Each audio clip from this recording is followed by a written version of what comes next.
Assalamualaikum warahmatullahi wabarakatuh. Bismillahirrahmanirrahim. Alhamdulillahi rabbil alamin. Wassalatu wassalamu ala asyrafil anbiya wal mursalin Sayyidina Muhammadin wa ala alihi wa sahbihi ajma'in. Subhanaka la ilma lana illa ma 'allamtana innaka antal alimul hakim.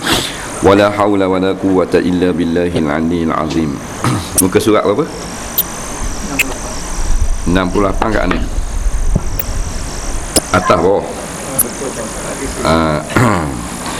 Qala al-muallif rahimahullahu ta'ala wa nafa'na wa iyyakum bi'ulumihi fid dharain amin ya rabbal alamin.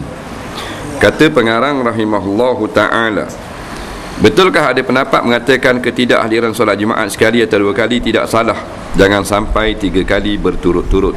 Jadi soalan pertama malam ni, ada orang kata sembahyang Jumaat ni tak apa kita pergi sekali atau 2 kali tak pergi, tak bolehnya 3 kali tak pergi.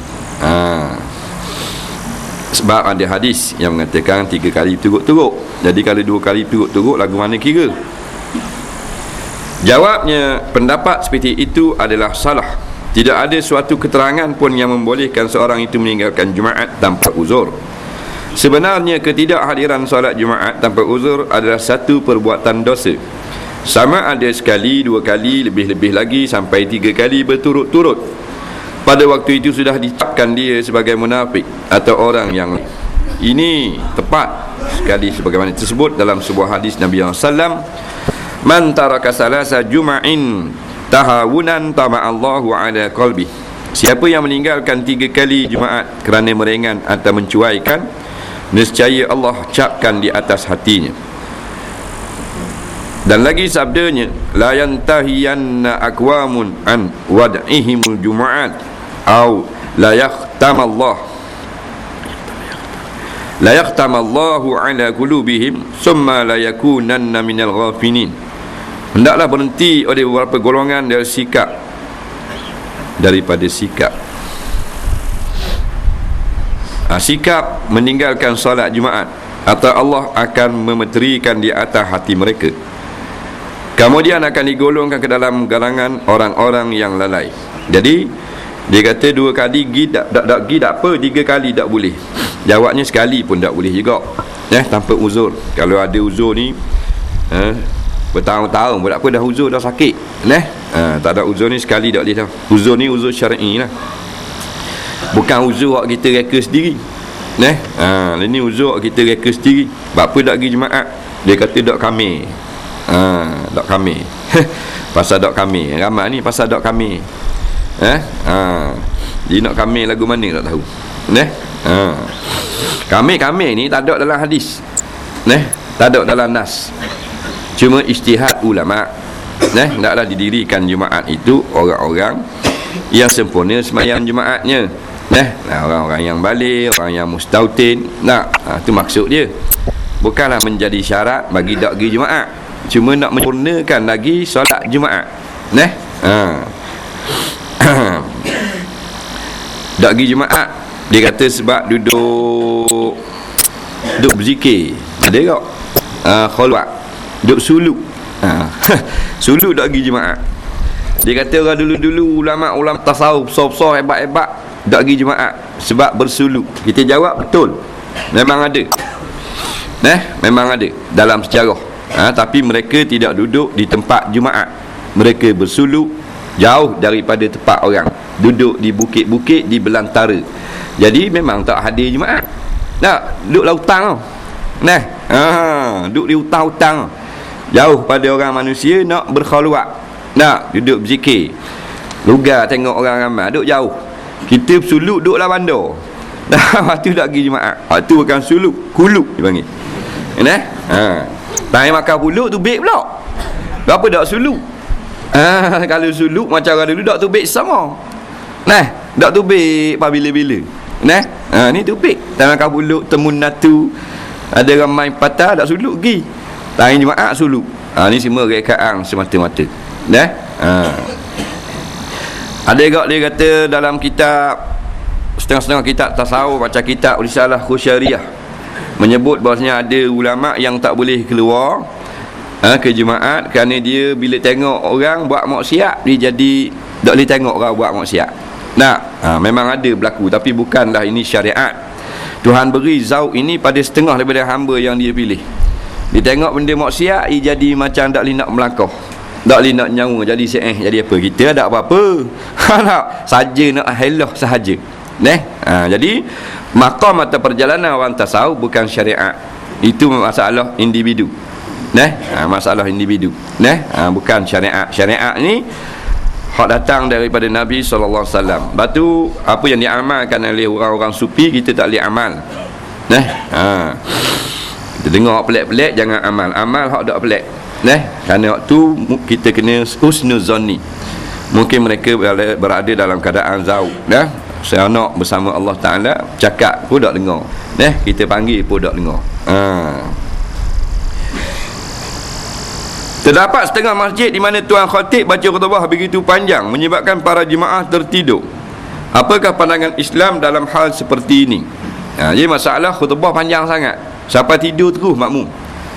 Jawab, dalam masalah ini para khatib itu hendaklah menyedari hakikat supaya tidak berlaku lebih ketara lagi, atau mungkin timbul fitnah atau anggapan negatif daripada para jemaah.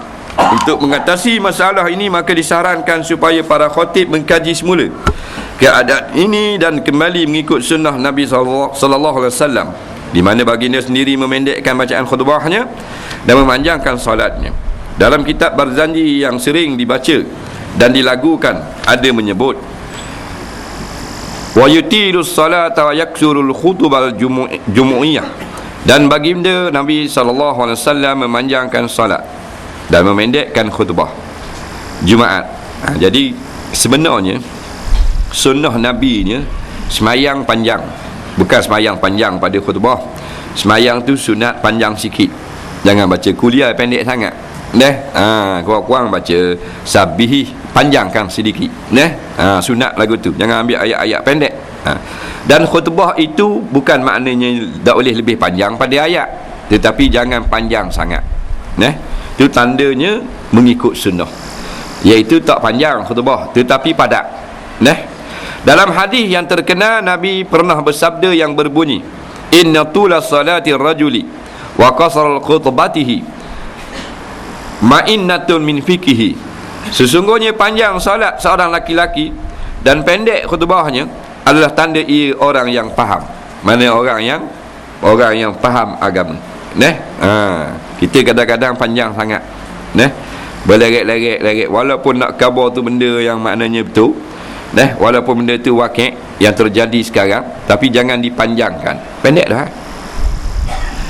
Jadi berdasarkan kepada keterangan tersebut, sudah wajarnya para khatib mengambil perhatian dan daya inisiatif dengan memendekkan khutbah, tetapi penuh berisi dan padat dengan mesej yang hendak disampaikan, serta menyempurnakan rukunnya.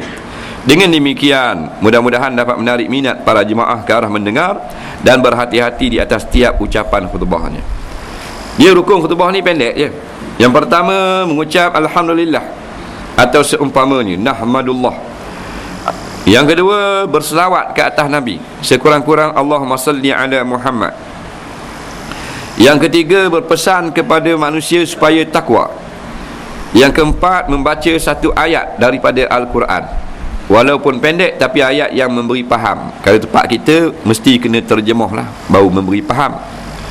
Yang kelima membaca doa kepada sekalian orang yang beriman, laki-laki perempuan, pada khutbah yang kedua. Itulah rukun. Dan sunat disertakan sedikit ceramah. Ceramah ni lah yang dia kata panjang-panjang ni, berlerak-lerak ni. Yang paling afdal pendek. Alhamdulillahi rabbil alamin, wassalatu wassalamu ala sayyidina Muhammadin wa ala alihi wa sahbihi ajma'in. Ya ayyuhan nas, usikum wa iyaya bitaqwallah, fa inna kharazadi taqwa. Para hadirin Jumaat sekalian, adalah haram hukumnya di sisi Islam mencolek wakil rakyat selama 4 hari, kemudian dibeli dengan harga, dengan bayaran, kerana perbuatan itu mengkhianati pengundi-pengundi. Nampak? Itu baru khutbah jadi ya. Aku lu qauli haza. Faham tak? Baru suka orang dengar. Ataupun ayat-ayat benda-benda lain. Hadirin sekalian, barang siapa di antara kita yang membenarkan isteri atau anaknya keluar daripada rumah dengan tidak memakai jilbab atau tudung, maka dia menjadi fasik, tidak boleh menjadi wali nikah. Aku lu qauli haza. Tahu tu. Nah, mayang makan. Faham? Ada apa-apa. Yang belarik. Nah, tapi taklah pendek lagu tu, ambil lah 5 minit. Dah. Padak tu. Nah, menengung kena. Wah, mu fasik kalau gitu. Mu fasik tau. Balik lepas jemaah.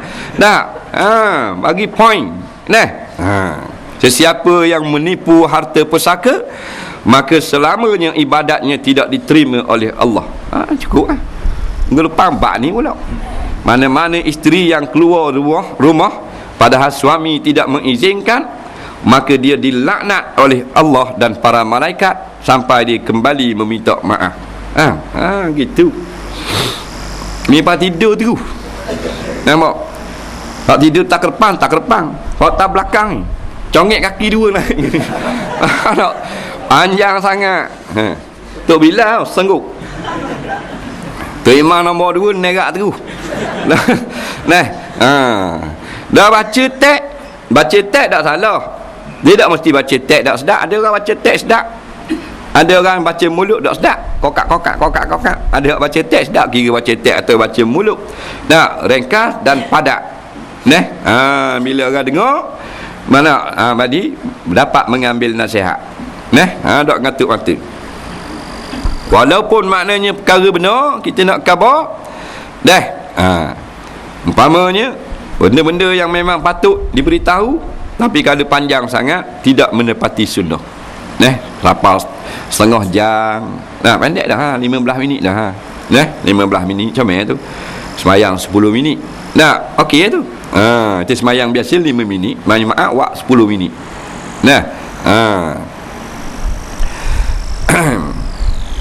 Soalan seterusnya, kita dapati dan biasa mendengar cerita kekecohan dan ketidakpuasan di kalangan para jemaah di sebuah masjid atau surau yang berpunca daripada imam. Soalnya, apakah pandangan Islam sekiranya seorang imam itu tidak dipersetujui oleh para makmum? Ini masalah imam yang makmum tak setuju dengan dia. Makmum tak suka ke dia. Jawabnya, kita tidak dapat nafikan tentang berlakunya peristiwa yang tidak diingini di setengah tempat ekoran dari perlantikan imam atau sikap imam itu sendiri. Sebagaimana yang kita sedia maklum, jawatan imam bagi sebuah masjid atau surau itu bukanlah suatu perkara kecil yang boleh dipilih atau dilantik sebarangan.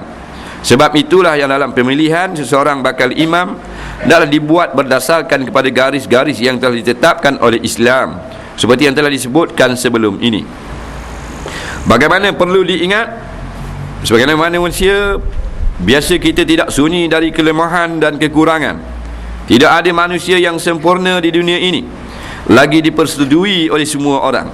Jadi kalau sebahagian kecil saja tak bersetuju atau disebabkan suatu kepentingan keduniaan atau sebagainya yang bertentangan dengan hukum syarak, maka tidaklah seharusnya dijadikan alasan untuk menentang atau membenci seorang imam itu. Sebaliknya, kebencian terhadap seorang imam itu berdasarkan kepada hukum syarak, seperti imam yang fasik atau munafik, imam yang ummi, imam fasik yang bersikap angkuh, sombong dan sebagainya. Ini amatlah wajar ditentang dan dibencinya, dan sudah patutnya ia tidak boleh menjadi imam lagi. Larangan ini tepat sekali dengan hadis Nabi SAW, la yaqbalullahu salata man taqaddama qauma wa hum lahu karihun, rawahu Abu Dawud wa Ibnu Majah. Artinya, Allah tidak menerima salat orang yang menjadi imam pada satu kaum dan akan mereka benci kepadanya. Baik, dia kata nak melantik imam ini tak sama dengan